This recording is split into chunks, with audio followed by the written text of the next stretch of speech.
Hello everyone, welcome to Electronics 1 lecture.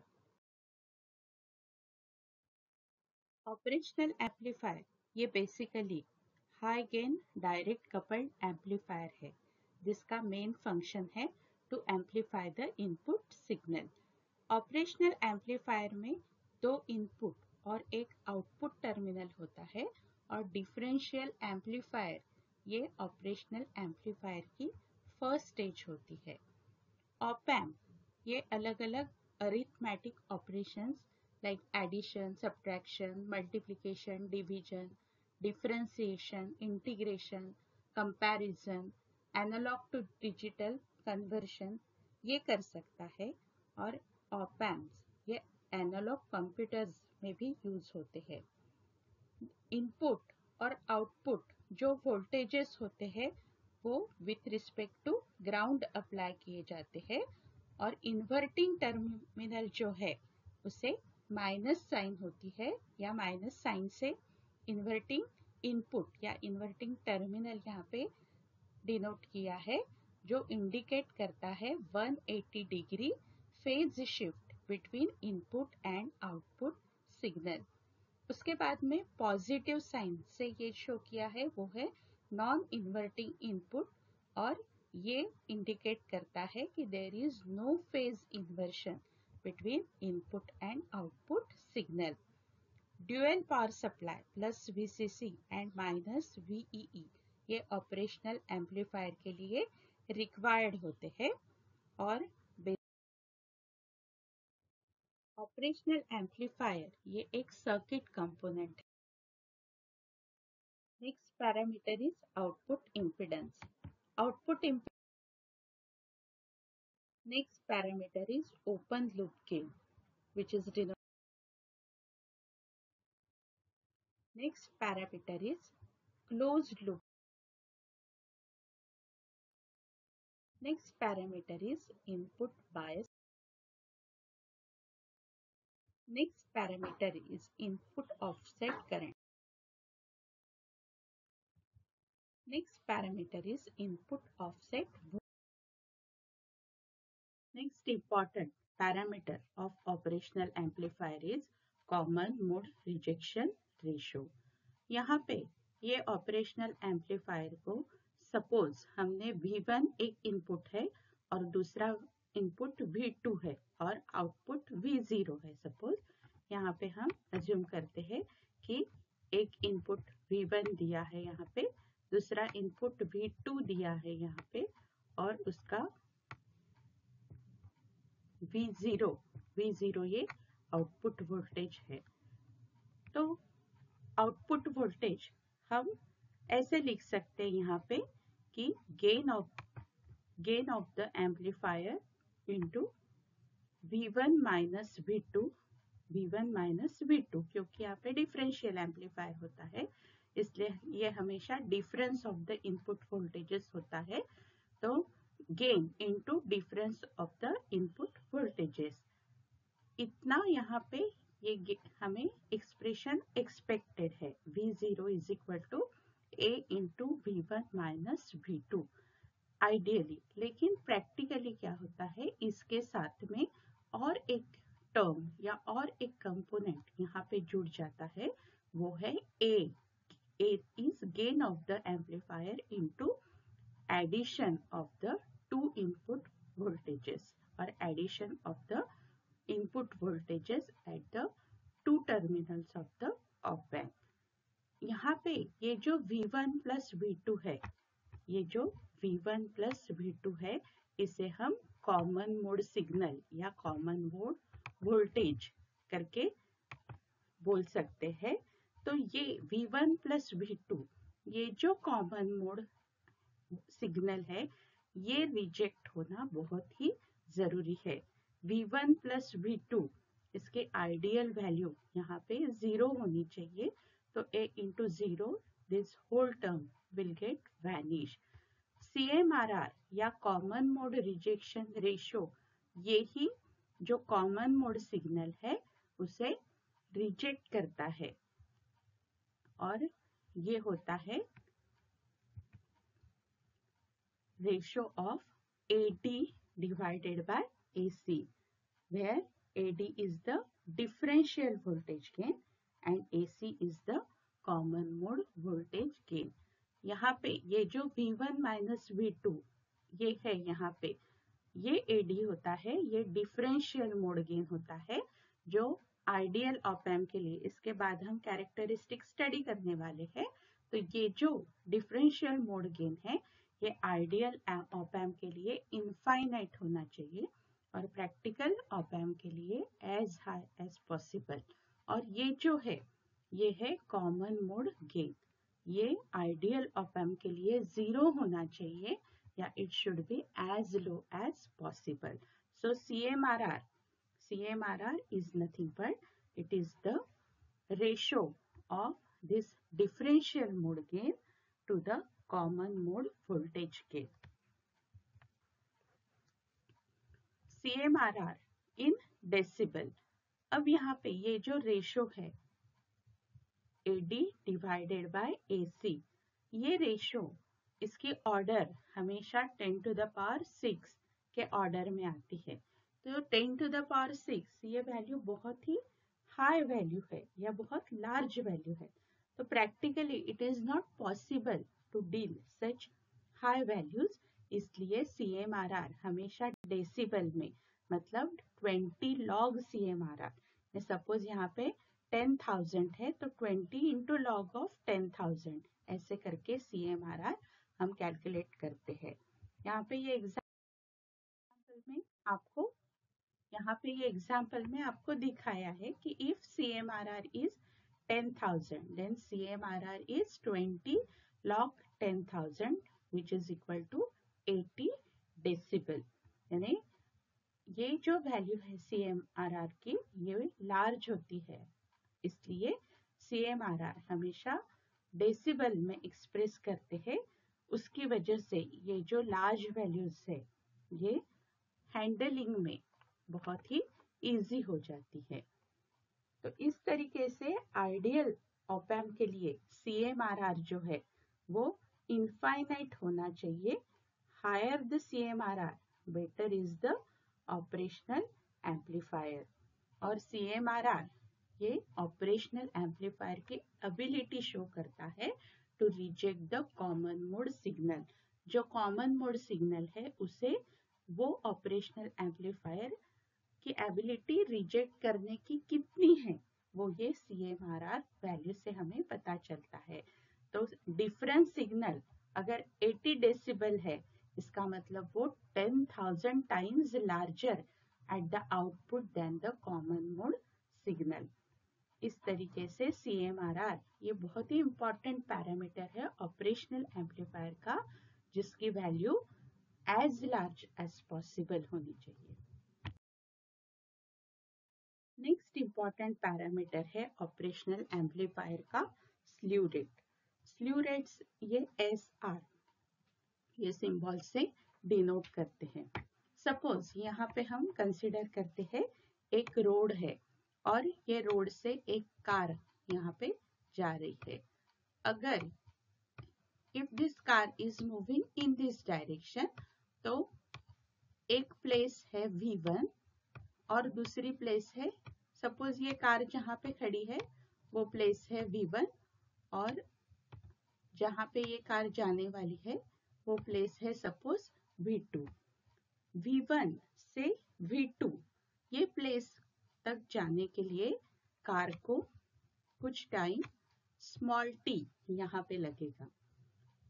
जितनी speed ज्यादा होगी उतना टाइम यहाँ पे कम लगेगा, लेकिन ये कार के लिए इमीडिएटली V1 टू V2 जाना ये इम्पॉसिबल है। यहाँ पे ये कार को V1 to V2 at a stretch, मतलब V1 से लेके V2 जाने के लिए उसे ये टाइम t लगेगा।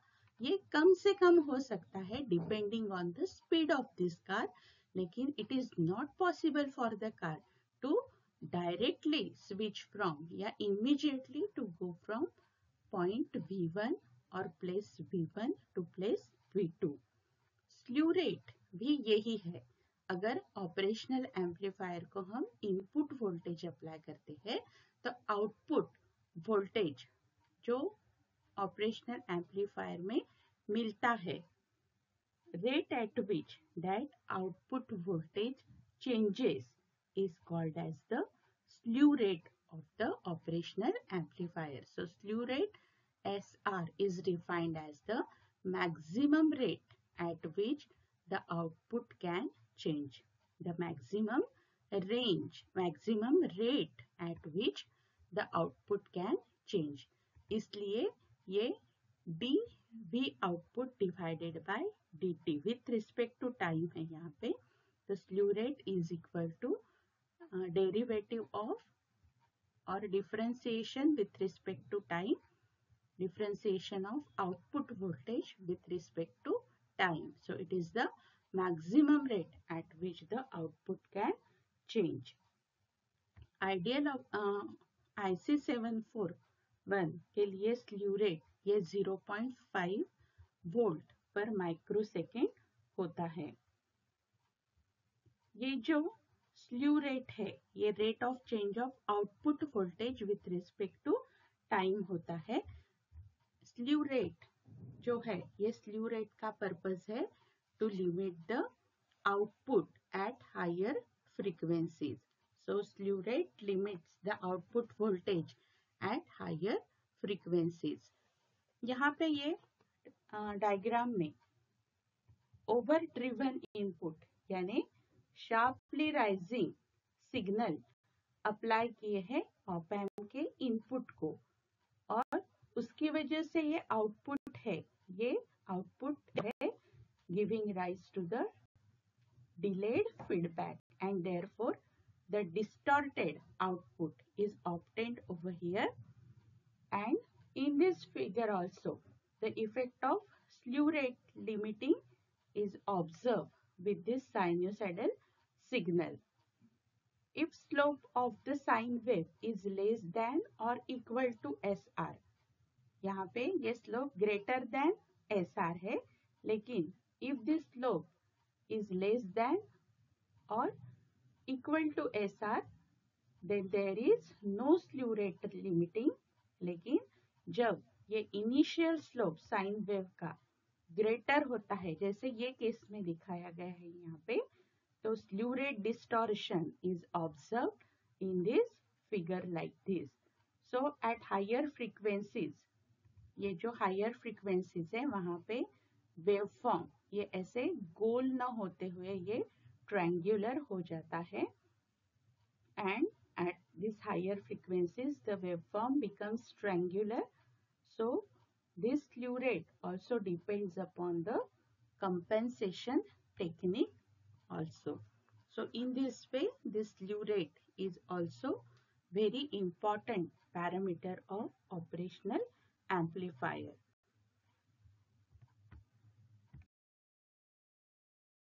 Next parameter is frequency response.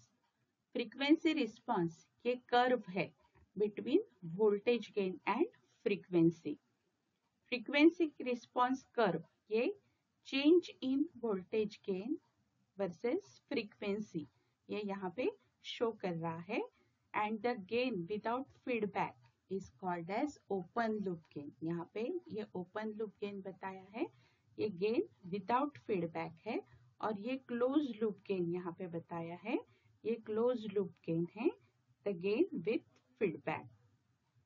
Mid band frequency में ओपन लूप वोल्टेज गेन ये 100,000 यहाँ पे 100,000 है और frequency at which the gain is 70.7% of the maximum gain है. इसे ये कट ऑफ फ्रीक्वेंसी करके कहते हैं. Open loop gain cut off frequency पे 10 hertz, open loop cut off frequency यहाँ पे ये 10 हर्ट्ज हमें दिख रही है, 10 हर्ट्ज दिख रही है यहाँ पे. और गेन 70,700 यहाँ पे दिखाई दे रहा है. और beyond cut off voltage gain जो है वो कम हो रहा है at the rate of 20 dB पर डिकेड और चेंज इन फ्रीक्वेंसी और गेन जो है ये by the factor of 10 is expressed in terms of पर डिकेड। तो डिक्रीज इन गेन ये कॉम्पेंसेटिंग कैपेसिटर जो होता है उसकी वजह से होता है। उसके बाद में the gain with negative feedback is called as close loop gain. ये गेन हमेशा स्टेबल होता है, लेकिन ये ओपन लूप गेन से ये क्लोज लूप गेन हमेशा कम होता है। Close loop gain cut off frequency ये 1000 हर्ट्ज है और उसके 1000 हर्ट्ज के बाद हमें दिखाई दे रहा है कि ओपन लूप और क्लोज लूप कर्व्स ये यहाँ पे कॉमन हो जाते हैं और frequency at which this voltage gain is equal is called as unity gain frequency. यहाँ पे ये एफ यूनिटी गेन फ्रीक्वेंसी कहते हैं हम उसे, और ये upper limit on the useful gain of op amp होती है। IC 741 के लिए ये एफ यूनिटी यानी यूनिटी गेन फ्रीक्वेंसी ये 1 मेगाहर्ट्ज होती है। गेन बैंडविड्थ प्रोडक्ट ये जो यहाँ पे है ये प्रोडक्ट है gain and cut off frequency का, जो A into O L into F O L is equal to ACL into FCL होता है। और IC74 ये जो ऑपरेशनल एम्पलीफायर है उसे ये गेन बैंडविड्थ प्रोडक्ट हमेशा 1 मेगाहर्ट्ज होता है। तो इस तरीके से ये फ्रीक्वेंसी रिस्पांस है, यानी वोल्टेज गेन और फ्रीक्वेंसी का ग्राफ उसका बिहेवियर कैसे है ऑपरेशनल एम्पलीफायर का, ये फ्रीक्वेंसी रिस्पांस कर्व से हमें पता चलता है। आइडियल ऑप एम्प और प्रैक्टिकल ऑप एम्प, इसके लिए ये स्टैंडर्ड पैरामीटर्स है। जैसे वोल्टेज गेन है जो हम ए से डिनोट करते हैं, ये ऑपरेशनल एम्पलीफायर के लिए हमेशा इनफाइनाइट होता है, लेकिन प्रैक्टिकल ऑपरेशनल एम्पलीफायर के लिए ये बहुत ही हाई होता है। उसके बाद में इनपुट इम्पीडेंस, ये आइडियल ऑप एम्प के लिए इनफाइनाइट होना चाहिए, लेकिन प्रैक्टिकली इसकी वैल्यू 2 मेगा ओम्स ये कंसिडर करते हैं। बैंडविड्थ ये भी इनफाइनाइट होनी चाहिए, प्रैक्टिकल ऑप एम्प के लिए ये 1 मेगाहर्ट्ज है। Output impedance, input offset voltage, input offset current, input bias current, ये आइडियल ऑप एम्प के लिए 0 होना चाहिए, लेकिन प्रैक्टिकल ऑप एम्प के लिए इसकी वैल्यूज आउटपुट इम्पीडेंस की 75 ओम्स है, इनपुट ऑफसेट वोल्टेज की 2 मिलीवोल्ट है, इनपुट ऑफसेट करंट की 20 नैनो एम्पियर है एंड इनपुट बायस करंट की 80 नैनो एम्पियर है। सर्किट डिजाइन करके जब ऑपरेशनल एम्पलीफायर हम प्रैक्टिकली वहाँ पे यूज करेंगे, कनेक्ट करेंगे, तब हमें ये स्पेसिफिकेशन, ये पैरामीटर्स ऑपरेशनल एम्पलीफायर के पता होना बहुत ही जरूरी है। एप्लीकेशन ऑफ ऑपरेशनल एम्पलीफायर ये पैरामीटर की वैल्यूज से वहाँ पे डिसाइड होता है। Next very important is characteristics of ideal op amp. Ideal op amp किसे कहते हैं? तो जिसकी ये पूरी कैरेक्टरिस्टिक्स होती है, ये कैरेक्टरिस्टिक को सेटिस्फाई करता है। जैसे पहली कैरेक्टरिस्टिक है ऑपरेशनल एम्पलीफायर की, वो है यहाँ पे open loop gain operational amplifier का इनफाइनाइट होना चाहिए। इनपुट इम्पीडेंस ये भी इनफाइनाइट होना चाहिए। आउटपुट इम्पीडेंस ये 0 होना चाहिए। अभी ये जो सभी पैरामीटर्स है इनके हमें इनपुट इम्पीडेंस किसे कहते हैं, ओपन लूप गेन किसे कहते हैं, आउटपुट इम्पीडेंस किसे कहते हैं, ये हमने अभी देखा है, इसलिए मैं फिर से ये एक्सप्लेन नहीं करूंगी।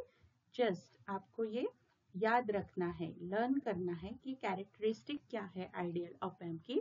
तो उसका ओपन लूप गेन इनफाइनाइट होना चाहिए, इनपुट इम्पिडेंस ये भी इनफाइनाइट होना चाहिए, आउटपुट इम्पिडेंस 0 होना चाहिए, input bias current, input offset voltage, input offset current ये 0 होनी चाहिए, कॉमन मोड रिजेक्शन रेशो यानी CMRR ये इनफाइनाइट होना चाहिए, और फ्रीक्वेंसी रिस्पांस कर्व ये एक्सटेंड होना चाहिए 0 to infinite frequency, and response time should be 0.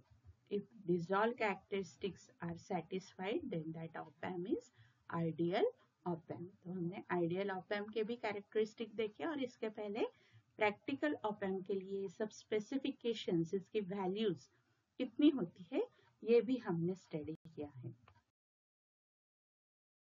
इसके बाद में नेक्स्ट इम्पॉर्टेंट, बहुत ही इम्पॉर्टेंट टॉपिक है, वो है internal block diagram of op-amp. Operational amplifier ये इनपुट सिग्नल एम्पलीफाई करने वाला एम्पलीफायर है। ये एम्पलीफायर के जो इंटरनल ब्लॉक डायग्राम है उसे हम देख सकते हैं 3 स्टेजेस है। ये इनपुट स्टेज है, फिर इंटरमीडिएट स्टेज है, और तीसरी है आउटपुट स्टेज।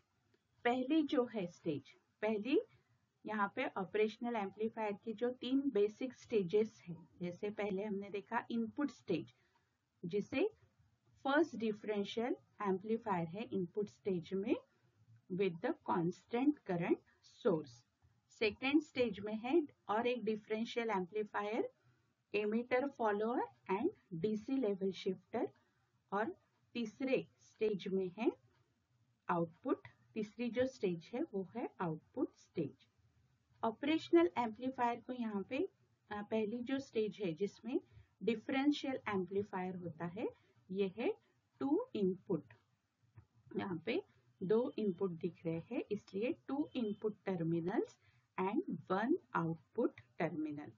ये जो पहला डिफरेंस एम्पलीफायर होता है उसे 2 इनपुट टर्मिनल्स और 2 आउटपुट टर्मिनल्स होते हैं, और उसकी वजह से ये जो स्टेज है ऑपरेशनल एम्पलीफायर की, इसकी वजह से ये जो स्टेज है ऑपरेशनल एम्पलीफायर की, ये स्टेज हम कह सकते हैं कि ये बैलेंस स्टेज है। ये स्टेज बैलेंस स्टेज है। अब ये जो ऑपरेशनल एम्पलीफायर का आउटपुट है ये सेकंड डिफरेंशियल एम्पलीफायर को यहाँ पे जाता है, लेकिन यहाँ से हम देख सकते हैं इसका दूसरा आउटपुट टर्मिनल यहाँ पे ग्राउंडेड है, तो ये यहाँ पे जैसे 2 इनपुट और 2 आउटपुट डिफरेंशियल एम्पलीफायर था, उसकी वजह से ये बैलेंस स्टेज थी। यहाँ पे 2 इनपुट और 1 आउटपुट ऐसे हमें दिखाई दे रहा है, इसलिए ये जो सेकेंड स्टेज है ये अनबैलेंस स्टेज है, या ये जो आउटपुट है ये अनबैलेंस्ड आउटपुट होता है। और यहाँ पे ये आउटपुट फिर ये एमीटर फॉलोअर को यहाँ पे अप्लाई किया है। एमीटर फॉलोअर ये जो है ये इसका आउटपुट फिर जाता है डीसी लेवल शिफ्टर को। एमीटर फॉलोअर जस्ट ये एम्पलीफाइड सिग्नल उसकी डीसी लेवल शिफ्ट करता है, उठाता है, और उसके बाद में वो डीसी लेवल शिफ्टर का आउटपुट जाता है आउटपुट स्टेज को यहाँ पे।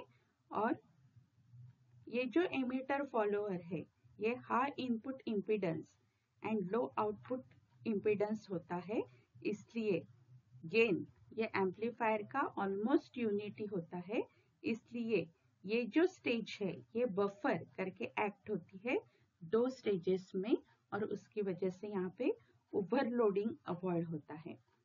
ये जो डीसी लेवल शिफ्टर है इसमें डीसी एम्पलीफायर होता है, जो DC voltage level cascaded stages की, ये जो है कास्केडेड मतलब क्या, एक दूसरे को कनेक्टेड है, उनकी डायरेक्ट कपलिंग की वजह से ये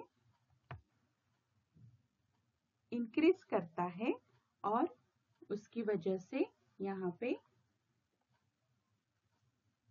input output in absence of input यहाँ पे output may not be zero, इसलिए ये डीसी लेवल शिफ्टर ये नेसेसरी है to bring the output to the zero level, that is to the ground potential.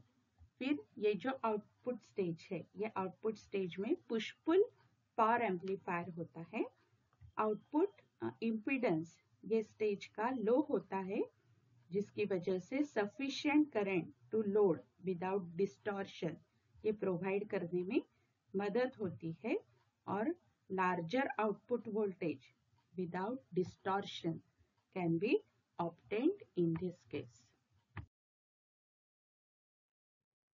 I hope you all have understood parameters of operational amplifier, characteristics of operational amplifier, and internal block diagram of operational amplifier. In the next lecture, we are going to study different applications of operational amplifier. Thank you very much for watching.